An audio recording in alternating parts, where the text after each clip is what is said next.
du téléphérique pour une raison simple, c'est que nous avions une desserte d'une péninsule où on souhaitait, avec des coûts qui sont à peu près du 2 fois et demi le coût d'un téléphérique. Donc on a fait ce choix. Alors on a travaillé un peu différemment de ce qu'on peut imaginer. On a d'abord demandé aux Brestois d'imaginer la cabine. Parce que le câble, c'est assez simple. Et les stations, c'est pas non plus très compliqué. Donc on a demandé aux Brestois, avec l'aide d'un designer qui nous avait fait un beau tramway, donc M. Eric Green, de travailler sur la cabine. Et à partir de là, de construire le téléphérique.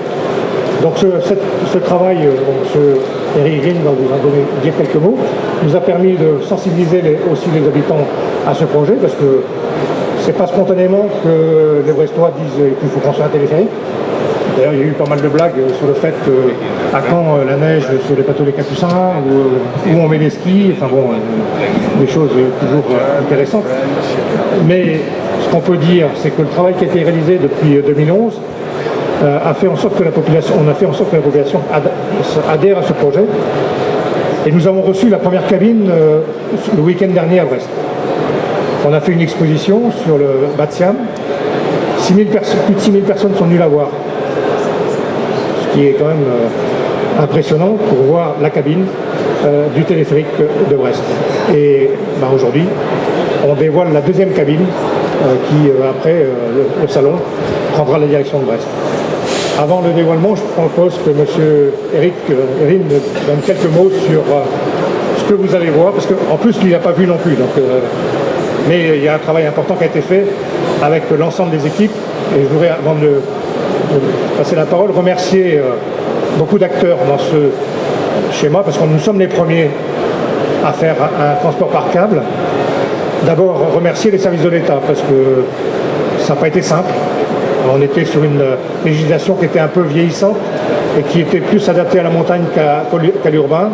Et les services de l'État français ont réussi à se mettre en marche pour faciliter ce projet. Le GART, qui a été aussi un élément moteur dans notre action, parce que ça a été le vecteur un peu de sensibilisation de l'ensemble des acteurs.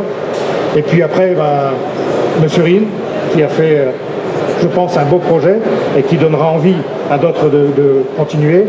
Et puis, bien sûr, ceux qui ont construit, Barthollet, Gangloff, qui sont les faiseurs et qui nous ont livré un travail qui me paraît satisfaisant.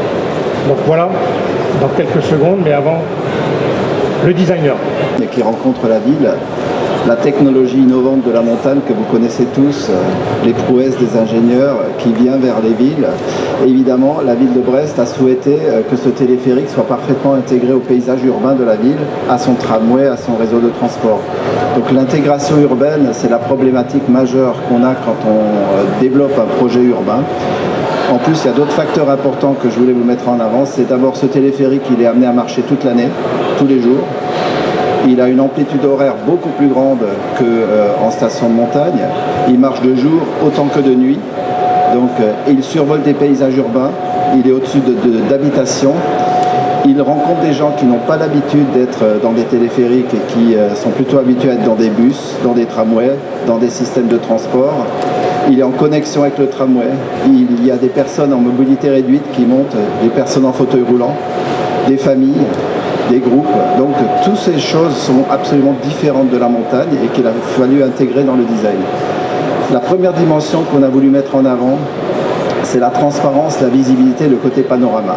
Donc un téléphérique, c'est un événement important du voyage, c'est une manière de découvrir la ville. Et vous verrez, ce téléphérique, il est vitré sur toute sa périphérie, d'en bas jusqu'en haut. Ensuite, une autre dimension importante, c'est qu'on a cherché une vision vers le bas. Donc il a un puits de lumière, une dalle en verre qui permet de voir le port, les bateaux passer. Donc il y a vraiment une innovation majeure.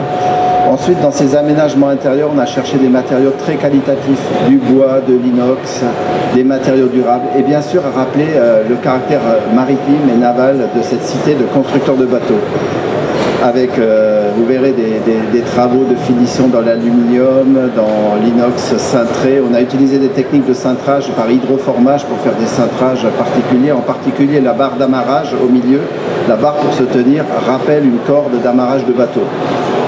Donc toutes ces innovations font que ce téléphérique vraiment colle à sa ville, et je pense que c'est ce qui fait en sorte que ce système de transport va se développer. On ne peut pas imaginer mettre un téléphérique de montagne, une cabine, je pense, hein, dans la ville. Il faut vraiment adapter ce design pour qu'il fasse corps avec la ville, comme le font les tramways. Donc sous peu de temps, vous verrez cette cabine. Il y en aura deux qui vont se croiser, et je vous laisserai découvrir le travail de toute une équipe que je tiens également à remercier, les ingénieurs, les experts, les architectes. C'est vraiment un travail d'équipe qui associe à la fois l'aménagement urbain, l'installation, le câble en lui-même et les cabines. Merci.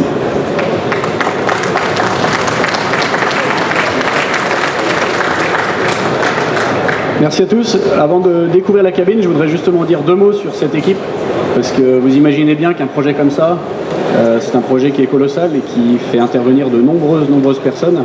Et donc aujourd'hui, ce projet il a été remporté par un groupement d'entreprises qui est mené par Bouygues Construction, dans lequel on retrouve donc, du coup Barthollet, avec notamment sa filiale Gangloff qui a fait la cabine que vous trouvez derrière moi. On retrouve également DCSA, maître d'œuvre, qui est avec nous dans le groupement pour concevoir et faire en interne le second regard sur le projet. On retrouve également CETEC et Allez Villette Architecte, un architecte brestois.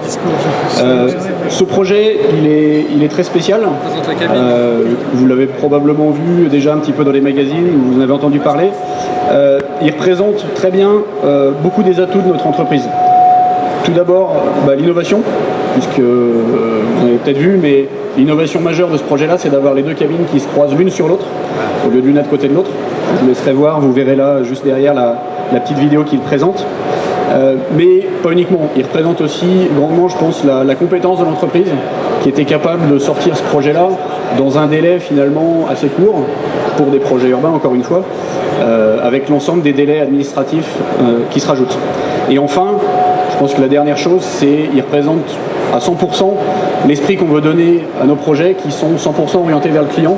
C'est-à-dire que ce projet-là, on ne l'a pas développé parce que c'était un projet d'ingénieur, on l'a développé parce qu'il répondait exactement aux besoins de la ville de Brest. Et ces besoins de la ville de Brest, ils étaient un certain débit, un certain fonctionnement d'appareil. Et donc ce projet-là, on l'a développé pour ça avant tout. Voilà, je pense qu'on en a maintenant fini. J'invite Alain et Eric à prendre avec moi le tissu et on va essayer de le tirer pour vous dévoiler la cabine. Merci à tous.